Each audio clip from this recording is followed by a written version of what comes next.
C'est parti. Donc, Erev Tov, c'est le dernier cours de l'année. Et en plus, dans un contexte où le limoud est très important, donc c'est bien d'étudier ce soir, en y mettant toute notre concentration. Alors, nous sommes d'Aflam Zain Amoud Bet. Je rappelle le sujet. On vient de démarrer, la semaine dernière, un débat qui oppose Rabbi Yochanan et Resh Lakish à propos de ce que la Gemara appelle « Maaseh il passe ». Qu'est-ce que c'est Maaseh il passe? C'est du pain qui n'a pas été cuit au four, qui a été cuit sur une poêle.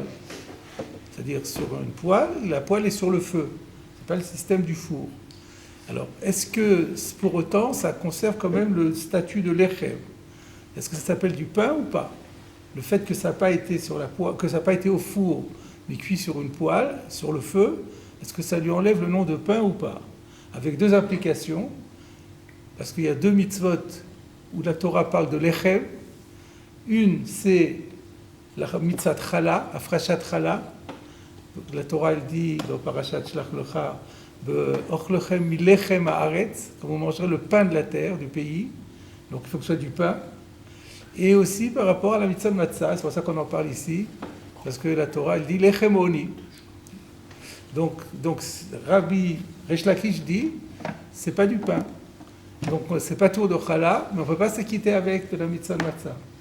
Rabbi Yochanan dit, si c'est du pain, ça ne change rien. Alors on a eu deux braïtot qu'on a porté la semaine dernière en objection à Resh Lakish, laissant entendre que c'est plutôt Rabbi Yochanan qui a raison.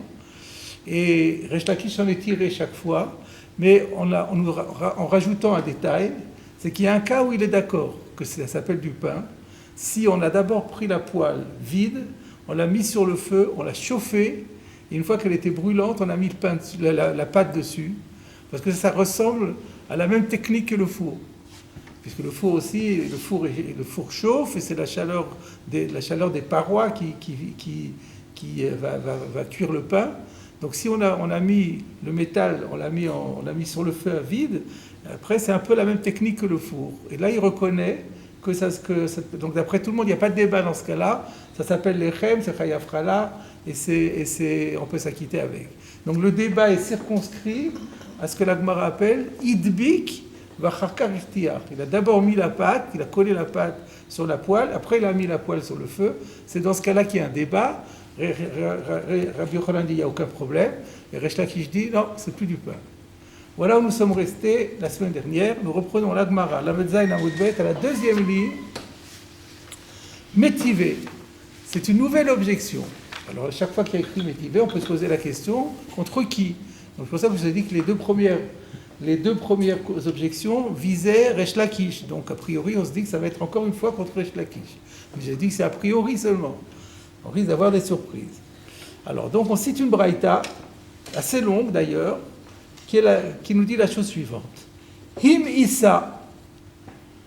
Alors c'est bizarre, Him Issa c'est un mot qu'on ne connaît pas, mais la braïta elle-même va l'expliquer. Donc je ne traduis pas pour l'instant. Si on a fait Meissa, Bet Shammai potrin ou Bet Hillel mechayvin. Bet Shammai dit qu'on n'est pas tour, et Bet Hillel dit qu'on est chayav. On va regarder déjà dans Rashi, pour dire pas tour de quoi, et chayav de quoi. Alors Rashi, il y a d'abord un premier Rashi sans dibour à matril, Imissa Ichlita. Alors, effectivement, juste après Imissa, je vais lire encore la deuxième ligne dans la Gemara, Ichlita, Bet Shammai mechayvin ou Bet Hillel potrin. Donc encore une fois, dans Imissa, Bet Shammai et Mekil et Bet Hillel et Machmir, ce qui, soit dit en passant, est exceptionnel, parce que dans toutes les marloquettes entre Bet Shammai et Bet Hillel, sauf quelques exceptions qui sont toutes notées dans la Masachet Edouyot, c'est toujours Bet Hillel qui est Mekil et Bet Shammai qui est Machmir. Et là, il y a écrit que Bet Shammai potrin. Donc ils disent que c'est pas la peine de prendre Chala, donc c'est une Kula. Et Bet Hillel serait Machmir. Mais dans Imissa et dans Ichlita, Bet Shammai Mechayvin, c'est l'inverse. Bet Shammai redevient sévère et Bet Hillel devient coulant. Alors, donc Rashi nous dit Imissa Ichlita. On ne comprend pas, il ne fait que reprendre les deux verbes de la Braïta. Qu'est-ce qu'il vient faire ici, Rashi? Alors, j'ai un commentaire dans Me'agod V'Tziyunim qui dit que C'est le Dikdouké Sofrim qui dit ça. Le Dikdouké Sofrim, c'est un auteur très, très important, qui connaît très très bien les différentes variantes, les différentes versions. Il dit qu'il y a une autre version dans les manuscrits, au lieu de Im Issa Ichlita, qui est un If'il, ils avaient Hamasa Achlata, sans le Yud. Alors il explique que Rashi, tout ce qu'il est venu dire ici, c'est qu'il faut mettre le Yud. Im Issa Ichlita. C'est comme s'il avait écrit Achigar Sinan. C'est comme ça qu'il comprend le Rashi. Donc la version de Rashi est la même que la nôtre. On n'a toujours pas expliqué ce que c'est Imisa Irlita, mais par contre, Rashi nous dit Potrin Minachala. Donc déjà, on sait de quoi il s'agit. On est toujours dans la problématique de savoir est-ce que certaines pâtisseries qu'on a confectionnées, est-ce qu'il y a des chayav de chala ou pas. Et là, on parle donc de Imisa et d'Irlita. Et là, il y a une marloquette pour savoir si on n'est pas tour ou chayav de chala. Je reviens à la Braïta, qui pose une question, Ezeu imisa, Ezeu ichlita. Ah, ça nous fait plaisir. La Braïta elle-même demande, mais c'est quoi qu'on appelle imisa, sur lequel il y a le débat, et c'est quoi qu'on appelle ichlita, sur lequel il y a le débat, mais où les positions sont inversées. Réponse. Im isa, kemach, chez al-gabe muglashin. Alors moi j'ai une correction.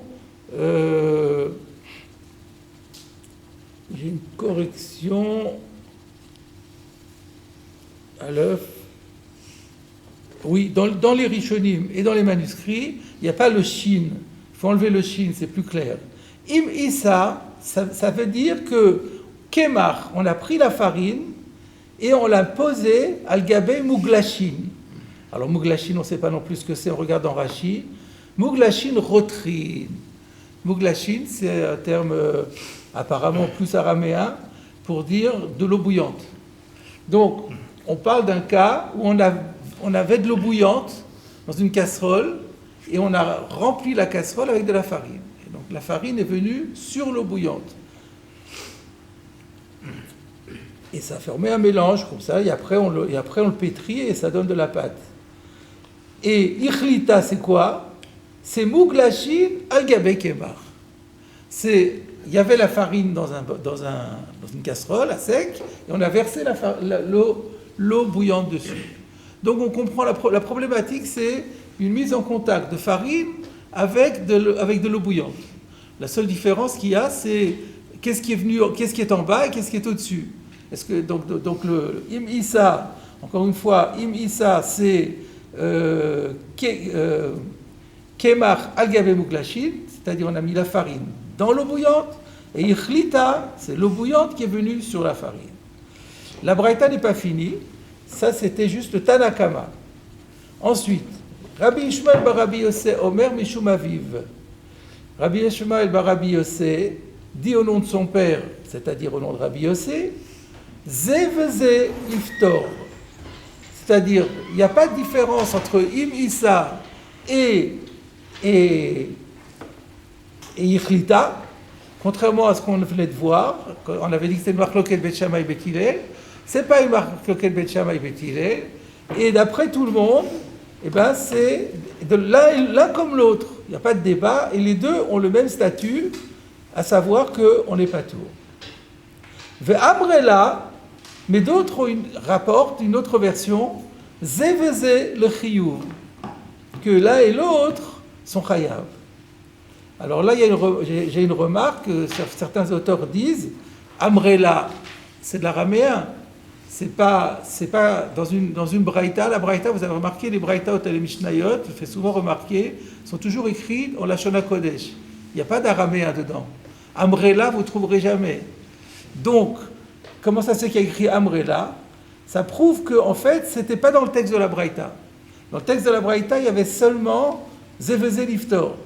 C'est la Gemara qui intervient, qui fait une incise au milieu de la lecture de la Braïta pour dire attention, il y a une autre version, il y a d'autres versions. Il y en a qui remplacent Zeveze Liftor par Zeveze le Chiyuv. Donc voilà, ce qui est sûr, c'est que Rabbi Shmuel bar Rabbi Yossé, Mishum Aviv, au nom de Rabbi Yossé, il dit qu'il n'y a pas de différence entre Imisa et Chalata, et qu'il n'y a pas de débat, semble-t-il, entre Bet Shammai et Bet Hillel, il y a unanimité. Mais Manaté pour dire quoi? Pour dire Patour ou pour dire Chayav? Là, il y a deux versions. D'accord? Donc ça, c'est le deuxième auteur, c'est Rabbi Ishmael au nom de Rabbi Yossi. Et maintenant, il y a un troisième avis. Et les Chachamim disent qu'il s'agisse donc de Imissa ou de Chlita, que la farine soit dans l'eau ou l'eau sur la farine. En vérité, c'est pas ça qui joue.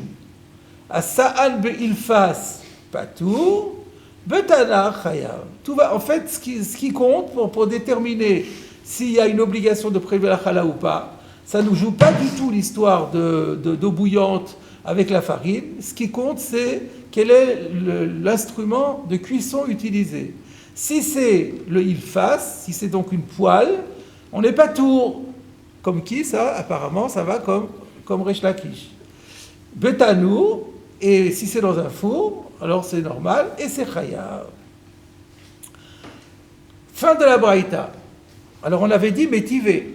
Donc on s'attend à ce que la Gemara attaque, et qu'elle dise d'ailleurs que c'est problématique contre Rabbi Yochanan, d'après le Chachamim. La Gemara ne dit pas ça. La Gemara, elle dit V'tana kama, ma'ishena imisa, ou ma'ishena chalita. D'après le Tanakama, qui disait que c'est un débat entre Beth Shammai et Beth Hillel, et que les positions sont inversées suivant qu'on est dans Imissa ou dans Yechlita. Mais quelle différence entre Imissa et Chalita? Qu'est-ce que ça joue? Qu'est-ce que ça change? Que l'eau soit au-dessus ou que l'eau soit en dessous? La problématique est toujours la même, c'est une farine avec de l'eau bouillante. Comment on peut imaginer que les positions vont être complètement inversées? Alors, regardez en Rashi, le Tanakama veut rouler. Quand il y a écrit Vechule, ça veut dire que Rashi ne veut pas juste expliquer le mot Tanakama, il explique toute la suite. Bereisha mehader gemara le perusha de Braïta. Rashi nous explique qu'il y a un plan maintenant dans la Sugia. Bereisha, tout d'abord, mehader gemara, la Gemara va s'efforcer le perusha de Braïta, d'expliquer la Braïta. Ou Mehader, disons, elle s'occupe d'expliquer la Braïta. Pourquoi faut-il expliquer la Braïta? Pourquoi on n'attaque pas directement Rabbi Yochanan de l'Oteve Meshabashta? Parce qu'il faut être sûr que cette Braïta n'est pas Meshubeshet, c'est-à-dire qu'elle n'est pas faussée dans sa version. On a parfois des cas où la Braïta nous est mal revenue. Et donc le texte, il n'est pas authentique. Si le texte n'est pas authentique, il n'y a plus de questions sur personne. C'est pour ça que Rashi nous explique qu'elle est... Parce que d'habitude, avant on avait fait autrement. On avait apporté une braïta, on avait attaqué Resh Lakish, et une fois Resh Lakish avait répondu, on avait demandé c'est quoi le pshat de la braïta. Pourquoi on n'a pas fait ici la même chose? Parce qu'ici la braïta, elle fait problème. Elle paraît inconséquente. Fait une différence entre imissa et chalata, c'est pas logique. Donc, il est possible que cette braïta soit purement et simplement fausse. Et dans ce cas-là, il n'y a plus d'objection sur personne. Donc le plan, c'est d'abord de vérifier que la braïta n'est pas meshubeshet. Donc c'est pourquoi d'abord on va expliquer la braïta pour voir si elle tient la route et prouver qu'elle est bien authentique, de l'oteve meshabashta, pour prouver qu'elle n'est pas meshubeshet, c'est-à-dire erronée.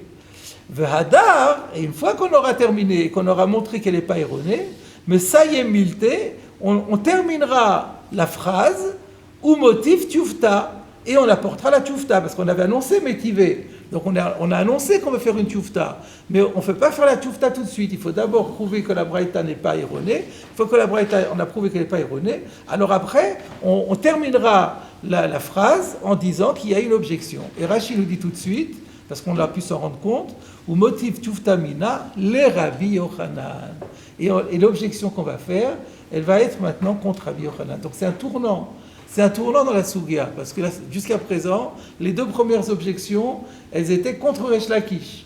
Nous, on s'était dit, donc les jeux sont faits, c'est déjà comme Rabbi Yochanan que la halakha va être.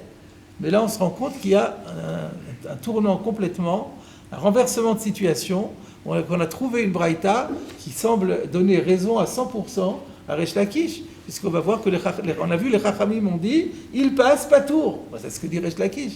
Rabbi Yochanan dit Chayav. Mais avant ça, il faut qu'on explique toute la braïta. Donc là, on revient à la Gemara. Maintenant que Rashi nous a expliqué le plan, Alors maintenant, on revient à la première question sur la Gemara. Comment comprendre le Tanakama? Comment comprendre que le Tanakama nous dise que les positions sont modifiées et carrément en plus inversées, suivant que l'eau soit au-dessus ou en dessous? Qu'est-ce que ça change? Donc je reviens dans la Gemara. Maïshena im Issa ou Maïshna Khalita. Comment se fait-il qu'on fasse une différence entre im Issa où l'eau est en dessous et Khalita où l'eau est au-dessus? Réponse. Amar Rav Yehuda, Amar Shmuel. Rav Yehuda répond au nom de Shmuel.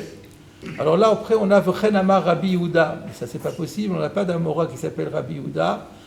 Et on voit que et si c'est Rav Yehuda, ça a déjà été dit, donc c'est pas possible. Donc en fait, il y a une correction. Et vous avez aussi dans toutes les éditions, c'est un guilion. Vous avez une correction en marge qui dit Tsarich Lomar Rabbi Yochanan. Donc il ne faut pas lire Rabbi Yehuda, il faut lire Rabbi Yochanan. V'chen Amar Rabbi Yochanan. Donc il y a Rav Yehuda au nom de Shmuel en Babylonie, et en Eretz Israël, parallèlement, la même réponse a été donnée par Rabbi Yochanan. Veiteima, d'autres disent que c'est pas Rabbi Yochanan, c'est un autre auteur d'Israël, Rabbi Yoshua ben Levi, qui était un contemporain d'ailleurs de Rabbi Yochanan. Donc, ou l'un ou l'autre, en tout cas, ils ont donné la même réponse. Qu'est-ce qu'ils ont dit? Ke machloket bezou, kach machloket bezou. En vérité, la machloket qu'il y a dans l'un est exactement la machloket de l'autre. Il n'y a pas inversion des positions, contrairement à ce qu'on avait nous dans notre texte. Vetavra, alors on ne sait pas ce que ça veut dire tavra, on verra dans Rashi. Mi sheshanazu lo shanazu. Celui qui a enseigné ça n'a pas enseigné ça. Alors qu'est-ce que ça veut dire? C'est pas clair, évidemment. On va lire dans Rashi. Alors, ke machloket bezu, kach machloket bezu, klomar. Comme la phrase n'est pas très claire, c'est-à-dire la même marloquette ici, la même marloquette là-bas, qu'est-ce que ça veut dire? Rashi se fend d'un klomar, c'est-à-dire Amechayev bezou, mechayev bezou. Va poter bezou, poter bezou. Donc marloquette bezou, ça veut dire la marloquette est la même dans les deux cas. Pas comme chez nous où on avait inversé, on avait Bet Shammai Potrin, ensuite Bet Shammai Mechayvin. Non. Dans les deux, il y a la même chose, c'est les mêmes positions. Donc Amechayev bezou, celui qui disait qu'on est chayav dans un cas, dira qu'on est chayav dans l'autre cas aussi. Les cas c'est imisa, ichlita. Va poter bezou. Et de la même façon, celui qui rendait pas tour, eh ben il rendra pas dans l'un, il rendra pas tour dans l'autre. The reisha de ma pire pluktayu. Ah bien nous dans la reisha de la Braïta, on a dit qu'on a inversé la discussion. L'afrada tana amrinu. En vérité, c'est pas un seul Tana qui parle. Nous on croit que c'était le Tanakama qui disait tout ça. Non. C'est pas un seul Tana qui parle. Vekashian adadi. Et d'ailleurs, les positions sont contradictoires. Puisque maintenant qu'on dit qu'il n'y a pas de différence entre Imisa et Khalata, donc celui qui dit Bet Shammai Potrin, il contredit celui qui va dire Bet Shammai Mechayvin. Puisque c'est vrai que l'un parle de Imisa et l'autre parle de Khalata, mais c'est le même din. Donc c'est pas possible qu'une même personne dise une chose et son contraire. Donc l'Afrada Tana Amrinu, ça peut pas être le même Tana qui les a dit. Vekashiana Adadi, et il y a une contradiction entre les deux. Donc qu'est-ce qu'on va répondre à ça? Umi sheshanazu lo shanazu. Le Tana qui a dit l'un n'a pas dit l'autre. Et le Tana qui a dit l'autre n'a pas dit l'un. C'est ce que Rashi explique. Haïtana itle de michumre bet Shammai ou mikule bet Hilleli. Il y a un Tana qui pensait que ce cas de Imisa et de Khalata, c'est la même chose, fait partie des cas classiques où c'est Bet Shammai qui a la position sévère et c'est Bet Hillel qui a la position coulante.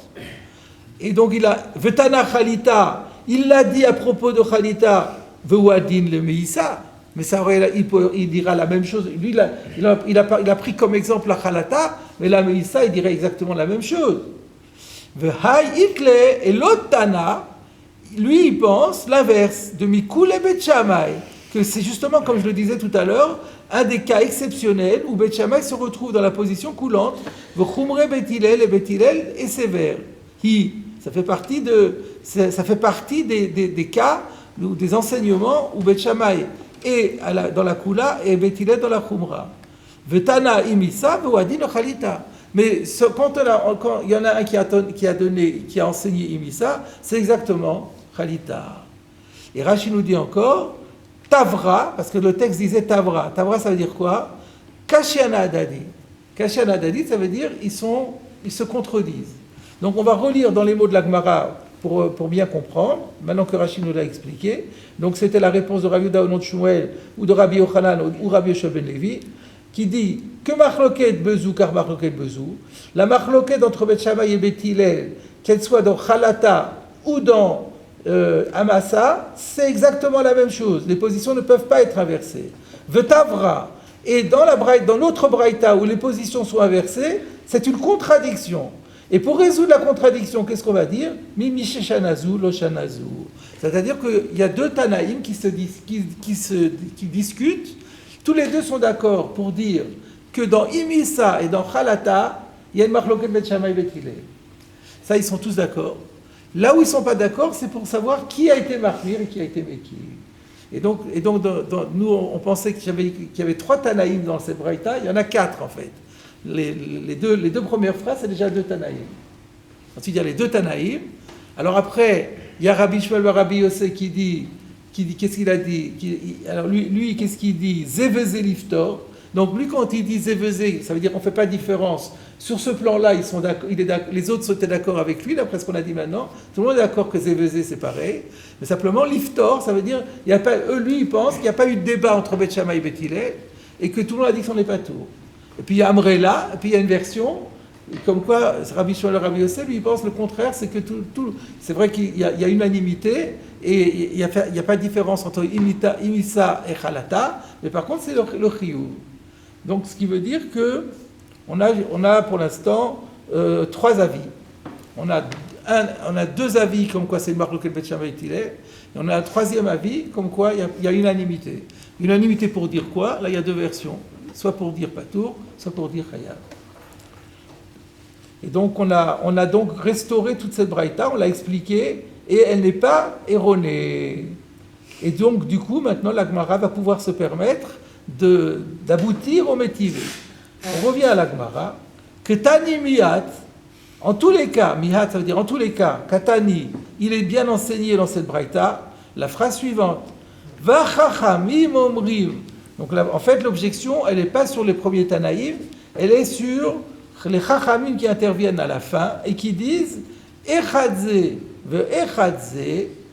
Alors là, il y a aussi Sheasa'an, il faut retirer le Shin. Dans les Rishonim et dans les Kitveyad, on retire le Shin, c'est beaucoup plus clair. Donc, Echadze ve Echadze, Asa'an be'ilpas, Patour, Betanur, Chayav. Donc les Chachamim ont dit qu'il s'agisse de l'un ou de l'autre, c'est-à-dire encore une fois de Imissa ou de Chalata, c'est-à-dire que la farine était dans l'eau bouillante ou l'eau bouillante sur la farine, dans tous les cas. En fait, ce qui compte, c'est pas ça. Ce qui compte, c'est qu'est-ce qu'il en a fait après. S'il les a mis à cuire, il fasse sur une poêle, alors ça sera pas tour de Chala. Et si c'est Betanour, et si c'est sur un four, dans ce cas-là, ça sera Chayav. Et donc la Gemara, elle dit Tchoufta de Rabbi Yochanan, mais c'est une objection contre Rabbi Yochanan, parce que Rabbi Yochanan a dit qu'il fasse, on est Chayav. Qu'est-ce qu'il va répondre Rabbi Yochanan? Amar lecha Rabbi Yochanan. Rabbi Yochanan te répond Tanaïhi. Il y a une marloquette Tanaïm là-dessus. C'est-à-dire, vous avez raison. Les Chachamim de cette braïta, visiblement, eux, ils pensent que Maaseh il fasse Patour, comme le disait Resh Lakish. Mais moi, quand j'ai dit le contraire, je m'appuie sur d'autres Tanaïm. Quand il y a une marloquette Tanaïm, ben, il faut bien trancher entre les Tanaïm. Alors, il faut démontrer qu'il y a un avis opposé. Alors, c'est ce que va faire Rabbi Yochanan. Rabbi Yochanan dit, Tanaïm, moi je peux te répondre il y a une marloquette Tanaïm, et je tranche la halakha comme l'autre Tana. Alors, quelle est la preuve qu'il y a une marloquette Tanaïm? De Tanya. Parce qu'il y a une braïta qui dit Yachol yehe meissa v'chaluta chayavin b'chala. J'aurais pu croire qu'une pâte qui a été mise dans l'eau bouillante, ou bien qu'on a mis de l'eau bouillante dessus, j'aurais pu croire qu'on est chayav b'chala. Talmud lomar lechem. C'est pourquoi la Torah, quand elle a parlé de chala, elle a dit le mot lechem, c'est le verset dont je vous ai cité déjà dans la parashat Shlach Lecha. Ve'aya bacholchem milechem haaretz tarimu toruma l'Hashem. Lorsque vous mangerez le pain du pays, vous devrez effectuer un prélèvement pour Akadosh Baruch Hu. Donc il faut que ce soit du lechem. Et donc meïssa et chaluta, ce n'est pas du lechem. Là, il a l'air de dire que c'est pas lié à Ilfas, c'est simplement le fait que c'est meïssa ou chaluta, ça s'appelle pas du lechem. Et Rabbi Yehuda Omer, en lechem ela heafui betanu. Rabbi Yehuda Omer, c'est une expression pour dire Rabbi Yehuda n'est pas d'accord. Rabbi Yehuda dit, je ne suis pas d'accord, il n'y a de pain que ce qui est cuit au four. Donc la première avis dit, quand la farine dans l'eau bouillante, c'est pas du lechem. Rabbi Yehuda dit, il n'y a de lechem que c'est cuit au four. Alors, mais ils sont d'accord alors tous les deux. Donc tous les deux sont d'accord pour dire que dans l'eau bouillante c'est pas au four, donc c'est pas bon. À contrario, si c'est au four, c'est bon. Donc c'est Rabbi Yochanan qui cite cette braïta et il fait sa démonstration en disant, on comprend pas. Rabbi Yehuda Ainu Tanakama. A priori, quand on voit la braïta telle qu'elle se présente à nous, eh ben, il y a plus de elle se présente comme s'il y avait un débat et ils disent la même chose. En termes complémentaires, mais ils disent la même chose. L'un dit ce qui est sourd, l'autre dit ce qui est moutard. Mais ça revient au même. Et la lave, alors comment on résout ça? Mais n'est-ce pas que Maaseh il passe qui avait naïou? On est obligé de comprendre dans cette braïta, il y a un débat quand même, et le débat va porter justement sur une cuisson sur la poêle. Maaseh il passe. Comment ça? Tanakama savar Maaseh il passe Chayavin. Le Tanakama, lui, il pensera que quand on fait du pain sur une poêle, ben c'est chayav de chala, conformément à la position de Rabbi Yochanan. Rabbi Yehuda savar, Maaseh il passe peturin. Alors que Rabbi Yehuda dirait non, Maaseh il passe, c'est pas tout. Alors on ne voit pas tellement, a priori on ne comprend pas, ils n'ont pas parlé de il passe, comment est-ce que Rabbi Yochanan introduit dans cette braïta le concept de il passe? Alors il y a Rashi qui va nous aider, regardez Rashi. Tanakama savar, Maaseh il fasse chayavin. Donc Rabbi Yochanan nous a dit, pour comprendre le débat, on est obligé de dire que le Tanakama, lui, il pense qu'une cuisson sur la poêle est chayevet b'chala. Alors la question est, mais comment ça rentre dans les mots? Vachika amar, Rashi nous dit, voilà comment il faut comprendre la braïta. Voilà ce qu'elle veut dire, cette braïta. Yachol te'e him isa vichlita chayavin b'chala. J'aurais pu croire que le mélange farine eau bouillante est soumis au prélèvement de la chala. Talmud lomar lechem. C'est pour ça que la Torah nous emploie le terme de lechem par rapport à la mitzvah de chala. Vehane lav lechem ninu. Et ce cas-là où on a mis la farine dans l'eau bouillante ne porte pas le nom de lechem. Pour quelle raison? Rashi nous explique. De kodem lishatan mevushalim berotrin en. Donc qu'est-ce qui fait? Là, Rashi nous explique pourquoi est-ce que ça s'appelle pas du lechem. Parce que avant même qu'on en vienne à l'étape de l'isha c'est le pétrissage, mevushalim berotrin. La farine a déjà été cuite avec l'eau bouillante. Donc la cuisson précède le pétrissage. Dans le pain, c'est pas comme ça. Dans le pain, on met de la farine avec de l'eau froide, on pétrit et après on cuit. Donc là, la cuisson a précédé la pâte, le pétrissage, et donc c'est pour ça que c'est pas du lechem. Mais alors jusqu'à présent, on n'a pas parlé du il passe. Alors Rachid nous continue et dit Aval Maaseh, sous-entendu, ça c'est sous-entendu dans la braïta qu'on n'avait pas vu. Aval Maaseh il fasse. Par contre, s'il s'agit d'une cuisson sur la poêle, chez l'on est fou, que lorsqu'on les a mis sur la poêle, c'était une pâte qui n'était pas cuite. Et là, à la our, la cuisson ne s'est effectuée que sur le feu.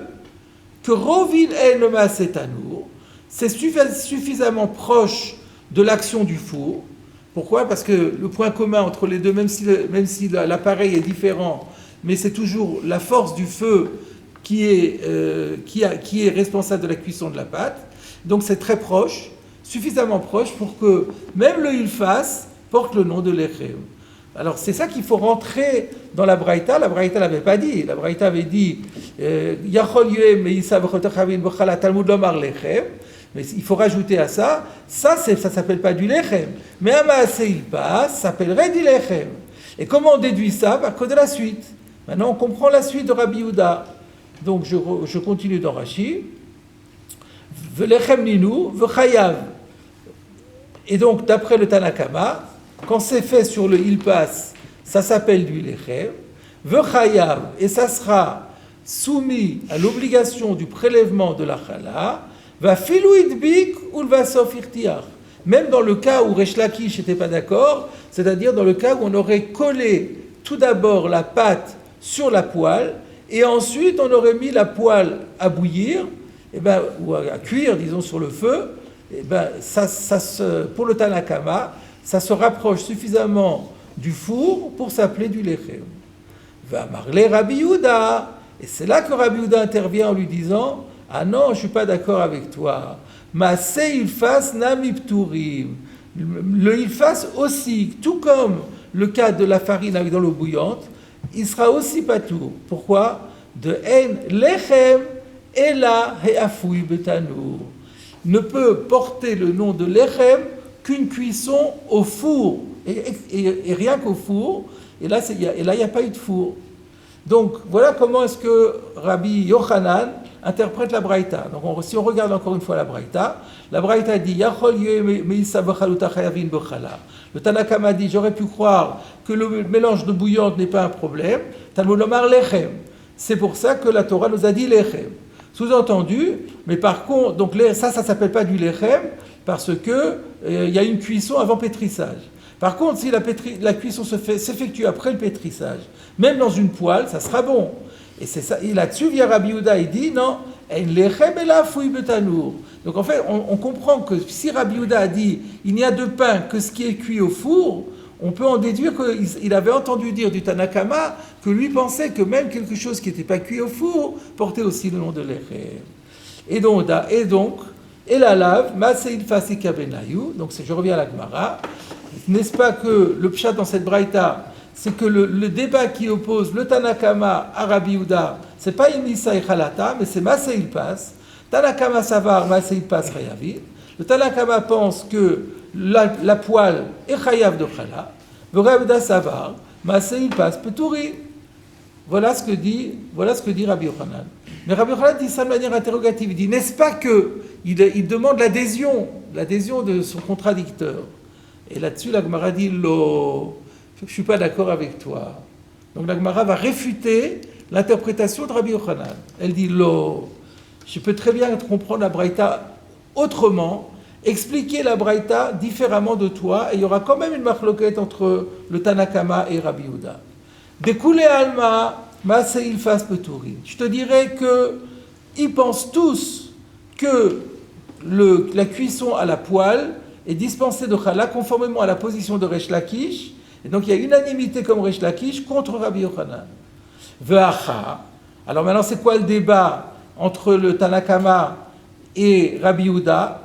Le Tanakama qui semble valider, dire qu'on est chayav de chala, là où Rabbi Yehuda dit qu'on n'est pas tout. Acha kegon, shechazar ve'afao betanour kamiflege. Le débat, c'est quand, après l'avoir cuit sur la poêle, donc c'était pas soul, c'était pas tour, on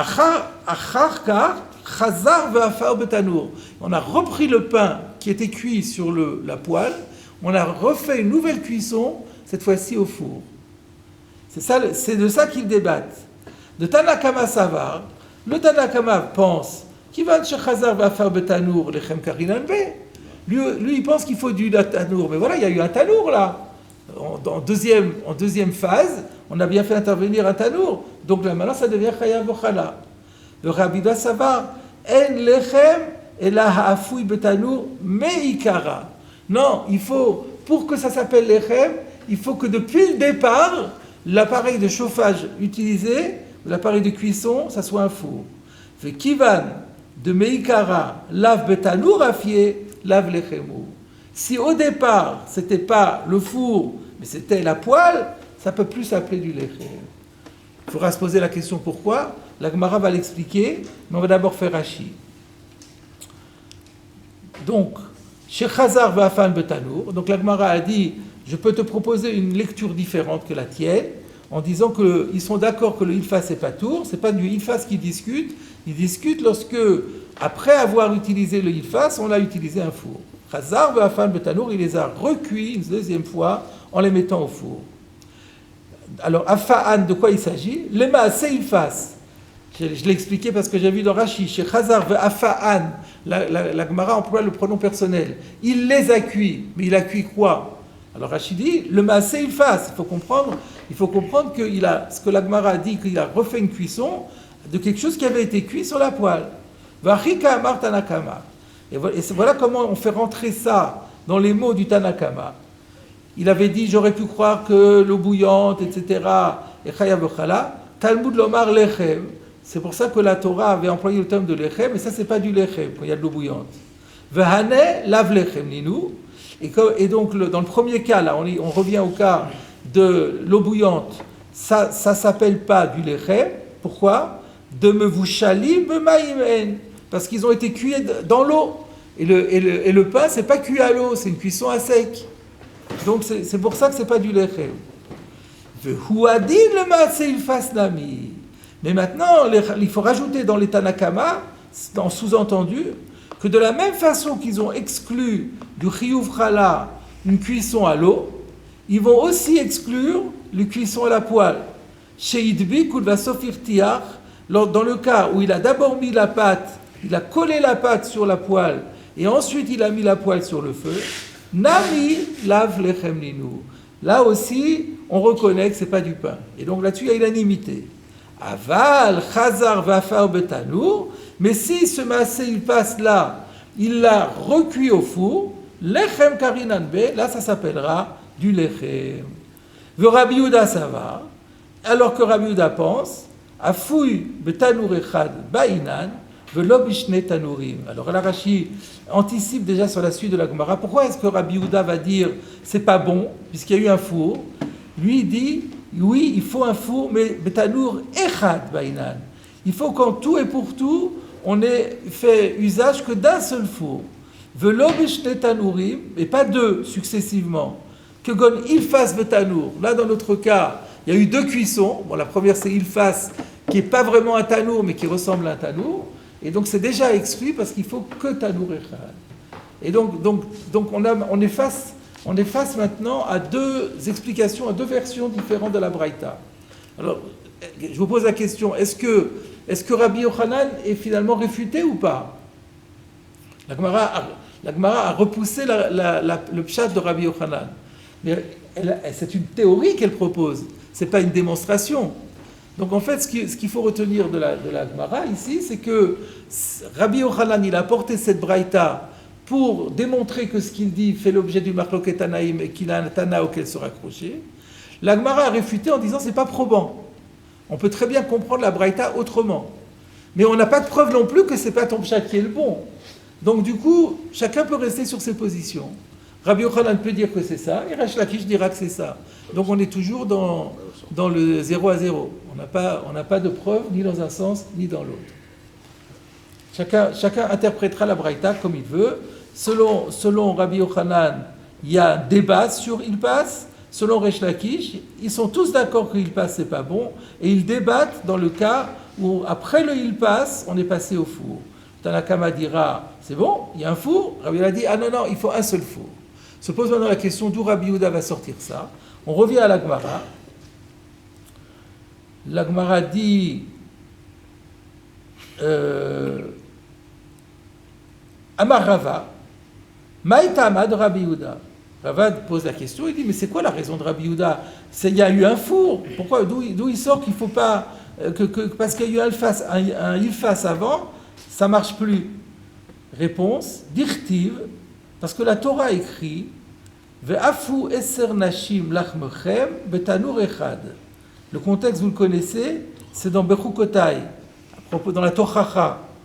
La Torah nous dit Beshivri lachem mate lechem, lorsque je briserai pour vous le pain, mate lechem, la fabrication du pain, Ve'afu eser nashim, il y aura tellement peu de pain, c'est-à-dire que ce sera la famine.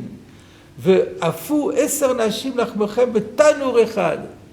Eh bien, 10 femmes cuiront votre pain dans un seul four. Ve'eshivu lachmechem bamishkal, et ensuite ils le pèseront. Va'achaltem ve'lotisbaou, vous le mangerez, vous ne serez pas rassasiés. Donc, quel est le sens de cette tochacha? Il y a 2 explications. Rachid dit comment on comprend où est la tochacha ici? Pourquoi ça veut dire quoi? Il y aura 10 femmes. Il y aura 10 femmes pour un seul four. Rachid explique dans la Torah, c'est-à-dire qu'on sera tellement pauvre et malheureux qu'on n'aura même pas de bois de cuisson, de bois pour la cuisson, pour la combustion. On aura très très peu. Alors il faudra que 10 femmes s'associent pour cuire leur pain, et faire des économies d'énergie, et qu'avec un seul chauffage de four, on arrive à chauffer le pain de 10 personnes.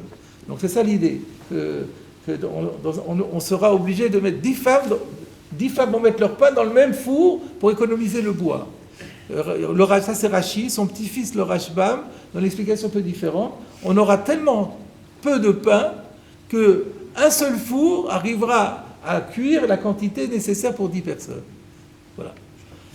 Dans tous les cas, on ne comprend pas très bien Rabbi Yehuda. Qu'est-ce qu'il dit Rabbi Yehuda? Parce qu'il a écrit Tanur Echad, Afu Esa Nashim Lachem Tanur Echad, on revient dans la Gemara, Lechem Afui Betanur Echad Karui Lechem, Veshe'en Afui Betanur Echad En Karui Lechem. Si c'est cuit dans un four, ça s'appelle du pain. Si c'est pas cuit dans un four, mais dans plusieurs fours, eh ben c'est plus appelé du pain.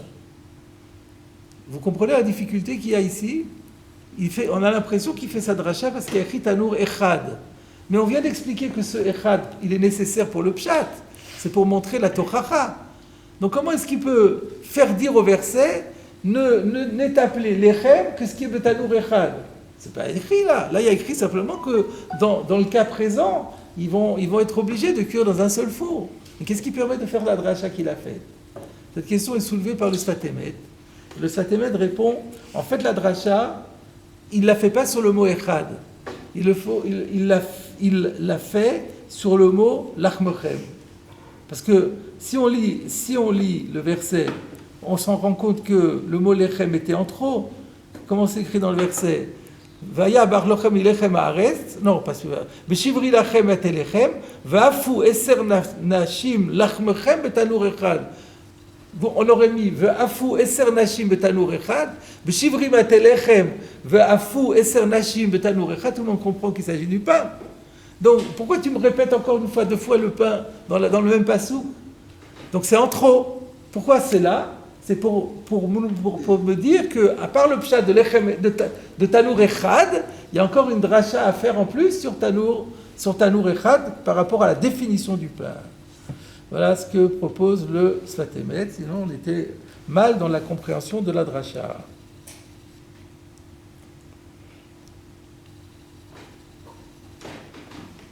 C'est ça. Un instant. Oui, alors, donc à ce stade-là, donc j'ai dit, il y a un tékou, donc on est les 2 chitotes se tiennent l'une contre l'autre, il n'y a pas encore de démonstration qui permet de trancher entre les deux. Et la question va pouvoir se poser, alors comme qui est la halacha? Mais il y a déjà une question que je voulais vous citer, de la part du Sfatemet également. Donc on avait dit que alors je reviens sur le début de la Braïta qu'a apporté Rabbi Yochanan. Yachol ye'em eisa v'chaluta chayavin b'chala. J'aurais pu croire que quand on met de l'eau bouillante avec de la farine, c'est chayav de chala. Talmud lomar lechem. Mais comme il y a écrit le mot lechem, ça s'appelle pas du lechem. Alors Bepashtout, comment on comprend ça? que lechem, c'est seulement une cuisson à sec, que le mot lechem connote une cuisson à sec, et pas une cuisson à l'eau bouillante. Ça, c'est le pshat, comme ça j'ai expliqué tout à l'heure. Le Sfat Emet, il dit, mais pourtant, on a un exemple de quelque chose qui n'a pas été cuit, et qui s'appelle du lechem quand même dans la Torah. C'est la manne. La manne, il y a écrit plein de fois le mot lechem, et c'était pas cuit du tout. Donc ça prouve que le mot lechem n'a rien à voir avec la cuisson. Ce qui veut dire que le lechem, c'est quelque chose qui nourrit, quelque chose qui est un aliment de base nourrissant, pas plus. Qu'est-ce qui permet au Chachamim ici de faire la dracha, que parce qu'il y a lechem, il faut que ce soit cuit. Et comment ils font avec la manne? Alors il dit, on aurait pu dire, parce qu'une fois la Torah, elle parle de lechem min hashamayim. Mais c'est qu'une seule fois que la Torah elle a dit lechem min hashamayim. Je suis d'accord que lechem min hashamayim, on ne peut pas rien déduire. C'est du pain qui tombe du ciel. Mais comme la Torah, elle reprend plein de fois le terme de lechem. J'ai vu dans la concordance, il y a 5-6 fois à propos de la manne, on l'appelle lechem. Et il y a lechem mishné, etc. Et donc il dit, alors si la manne s'appelle lechem, comment est-ce qu'on peut se permettre de dire que le mot lechem connote l'idée de cuisson? Alors qu'est-ce qu'il répond? Il répond que certainement que le Tanakama en question fait une Xerashava avec lechem apanim. Donc, à propos du lechem apanim, dont on avait vu qu'on en a déjà parlé nous aussi, qui était à l'intérieur du Beth Amikdash, à l'intérieur du Mishkan, sur le Shulchan, il y avait du lechem apanim. Là, c'était du pain cuit à sec, c'est clair. Puisque la Torah nous dit comment ce pain était préparé, c'était du pain qui était sec, clairement, c'était pas du pain bouilli. Et donc, il fait la Xerashava, lechem, pour dire que de la même façon que le lechem apanim c'était à fouille, ce lechem là aussi c'était né lechem, le lechem qui est dit par rapport à la chala, c'est-à-dire Xerashava entre deux lechem. Le lechem qui a été dit pour lechem apanim, le lechem qui a été dit pour la chala, be'och lechem mi lechem haaretz, de la même façon que le lechem du lechem apanim c'est une cuisson à sec, de la même façon le lechem chayav de chala c'est une cuisson à sec. Voilà ce qu'il propose le Sfat Emet. Personnellement, je trouve que c'est un peu audacieux, disons, de dire une chose pareille, d'inventer une Zerachava. La Gemara ne fait à aucun moment état d'une telle Zerachava. S'il fallait faire appel à la Zerachava pour faire cette dracha-là, la Gemara elle aurait dû le dire.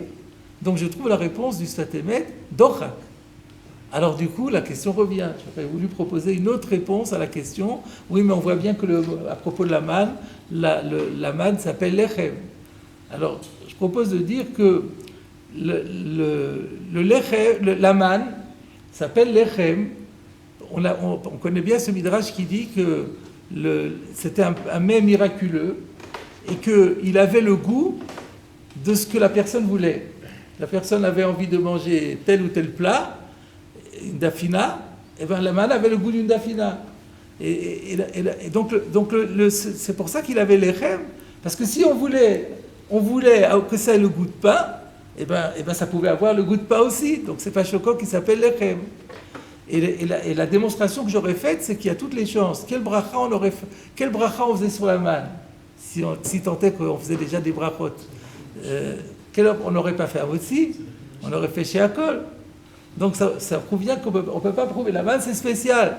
La manne, c'est un pain, à part le fait que la Torah a dit lechem min hashamayim, mais c'est un pain miraculeux. Donc cette nourriture miraculeuse peut porter clairement le nom de pain, puisqu'elle peut avoir un goût de pain cuit au four dans les meilleures conditions. Mais n'empêche que ce n'est pas du pain. Parce que pour être du vrai pain, il faut qu'il soit cuit. Voilà ce qu'on peut proposer. Alors maintenant, la Gemara n'est pas tout à fait terminée, mais on a déjà deux Tosfot qui se réfèrent à la Gemara qu'on vient de faire, et donc on va étudier ces deux Tosfot. Donc, le premier Tosfot, c'est Tanakama, Maishna Ichlita. Donc je rappelle On a fait ça tout à l'heure. C'était quand on a porté, c'était au début du cours, quand on a apporté la Braïta et que la Braïta inverse les positions de Beth Shammai et de Beth Hillel dans Imissa et Dechlita. On avait dit mais c'est pas logique. Et finalement la Gemara avait dit non, il n'y a aucune différence entre les deux. Et simplement, il y a deux chitotes, il y a deux avis ici qui s'opposent. Il y en a qui pensent que Beth Shammai est Mahmir et l'autre qui pense que Beth Shammai est Mekil. Mais aucun des deux ne fait une distinction entre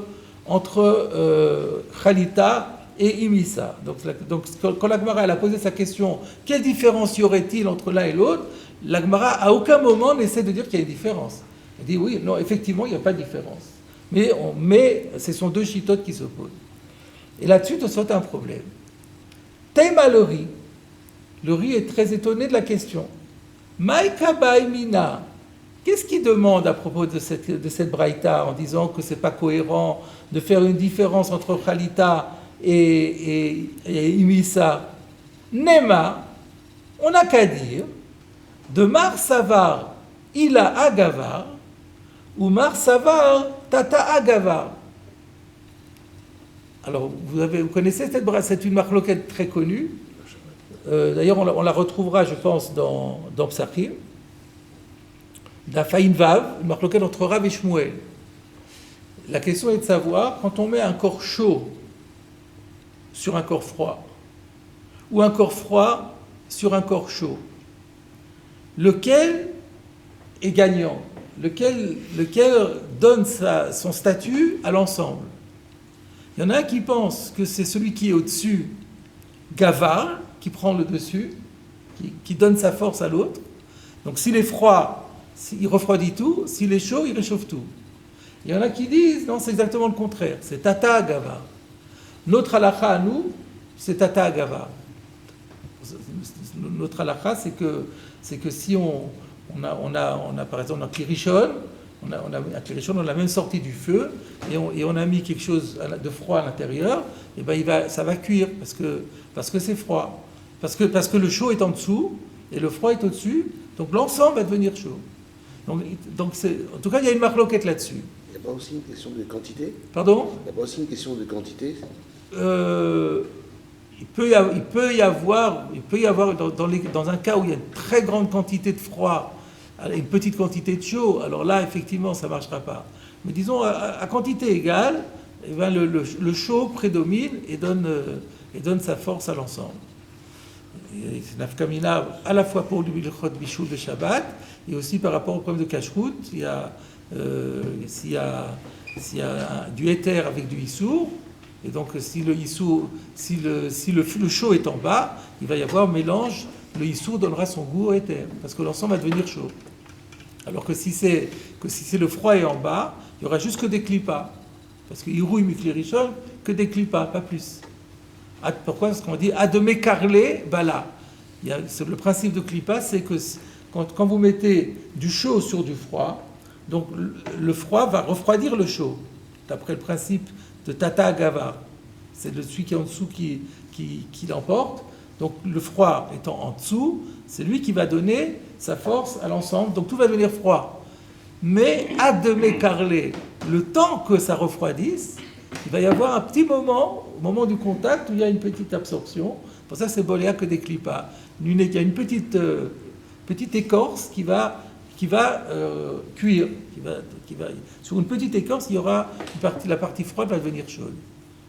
Il va pouvoir absorber. Donc, la question de Tosfot, c'est, on ne va pas besoin de rentrer dans la halakha, c'est pas le problème.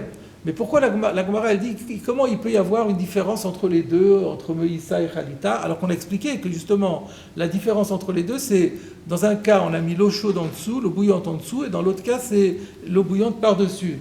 Tosfot dit, mais c'est ça explique parfaitement la différence. Alors, nous, on doit se poser la question, mais comment ça va expliquer la différence?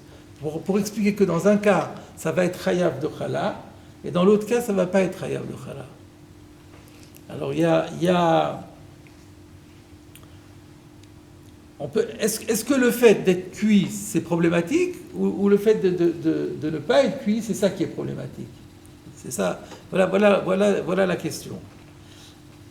Alors, je réponds pas encore.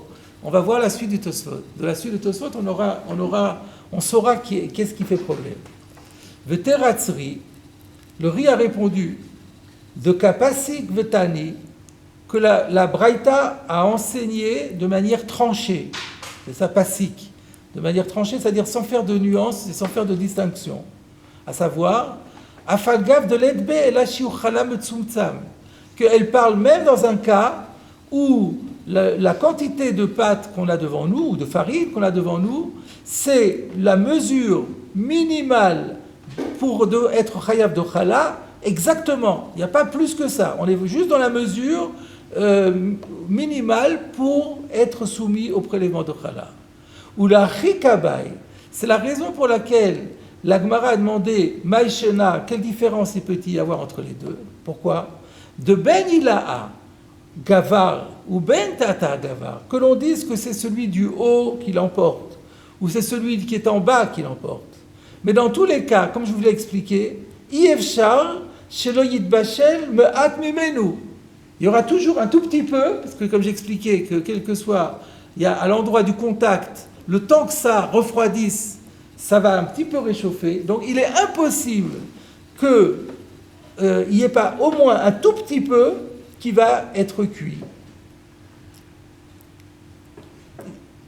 Il est impossible qu'il ne va pas être cuit. Il est impossible qu'il n'y ait pas, à minima, c'est-à-dire même si par exemple on dit tata gavar et que la farine est en bas, il n'en reste pas moins que lorsqu'on va mettre l'eau bouillante dessus, un tout petit peu, à l'endroit du contact, ça va cuire. Et donc on va avoir Yevchar Shelo Yitbashel. Il est impossible que ça ne cuise pas. Un tout petit peu. Donc il y a un petit peu qui va cuire. Et du coup, c'est déjà pas tour de chala. Donc qu'est-ce qu'on voit de Tosfot? Donc je termine dans les mots. Yevchar Shelo Yitbashel Me'at Mimenu. Il est impossible qu'il n'y ait pas un petit peu qui cuise. V'chasar lem eshiure. Et donc la partie cuite va être pas tour de chala. Donc elle va sortir du shiur. Et comme j'avais juste un shiur metzumtzav, j'aurais plus de quoi me rendre chayav de chala. On voit de Tosfot que qu'est-ce qui est mauvais pour qu'est-ce qui dispense de la chala, c'est la cuisson. Parce que si c'est cuit, alors c'est pas bon. Si c'est pas cuit, c'est bon. Le Tosfot Rabbeinu Pérez est exactement le contraire. Le Tosfot, il ne s'exprime pas comme notre Tosfot, et il dit exactement le contraire, c'est-à-dire que si ça cuit pas, c'est pas bon, et si ça cuit, c'est bon. Alors il faut pouvoir expliquer les deux. Alors le Rabbeinu Pérez, je le comprends, ça veut dire que il parle d'un cas où on a juste fait ça et c'est tout. On a pris la farine, on l'a mis dans l'eau bouillante, on l'a mélangé et on le mange comme ça. Alors si on dit que c'est pas cuit, alors si c'est pas du pain. Le pain, par définition, il faut que ce soit cuit. Donc là, c'est une sorte de pâte dure comme ça, mais elle n'a pas cuite. Donc c'est pas tour de chala. Par contre, s'il y a une partie qui est cuite, alors même si c'est cuit à l'eau bouillante, on peut imaginer que ça s'appelle du lechem. Donc ça, c'était la position de Rabbeinu Pérez. Mais notre Tosfot, visiblement, il dit le contraire, puisqu'il dit c'est la partie cuite qui n'est pas bonne. Alors comment est-ce qu'il peut dire que la partie crue est bonne? Avec la partie crue, on n'est pas tour. Alors le Maharsha explique que Tosfot veut dire qu'on parle qu'après, on est comme la Gemara en a parlé chez Chazar Ve'afa'a. On avait vu dans le cas du Ilpas, que la Gemara après a dit, on parle du cas, ça avait été cuit dans l'Ilpas et ensuite a été cuit au four. Tosfot a compris aussi que dans le cas de Ibisa V'chalata, c'est que d'abord on a mis l'eau bouillante, on a mis le mélange eau bouillante farine, et ensuite on l'a mis au four. Donc si c'est cru, c'est parfait. Parce que comme c'est cru, c'était encore une pâte crue, on la met au four, ça devient du pain. Et par contre, si elle est cuite déjà, alors là, on peut imaginer que du moment que ça a été cuit de manière qui est incorrecte pour le pain, puisque le pain, la technique c'est de mettre de l'eau froide dans la farine et ensuite au four. Et là, on aurait mis de l'eau bouillante, ça aurait déjà été cuit avant même de le mettre au four, ça serait pas tout. C'est comme ça que Tosfot a compris. Donc Tosfot au début avait dit, c'est très simple, celui qui dira Tata Gavar, il dira que dans le cas où c'est le chaud en bas, ça ne sera pas tour de chala, et celui qui dit la Gavar, il dira le contraire. Ça te répond, mais il y aura toujours un petit peu. On parle d'un cas où il y a un shiur metzumtzam, il y aura toujours un petit peu qui va être cuit, et s'il est cuit, c'est cuit. C'est-à-dire qu'il n'est pas trop de challah. C'est un cas bien particulier. Oui, c'est un cas particulier. C'est un cas particulier, c'est dans ce cas-là qu'on aurait pu comprendre le débat. Je me rends compte que j'ai atteint l'heure, donc on va en rester là pour cette année. Et ensuite, il s'achève l'année prochaine, mardi prochain. On a mis un, je vois.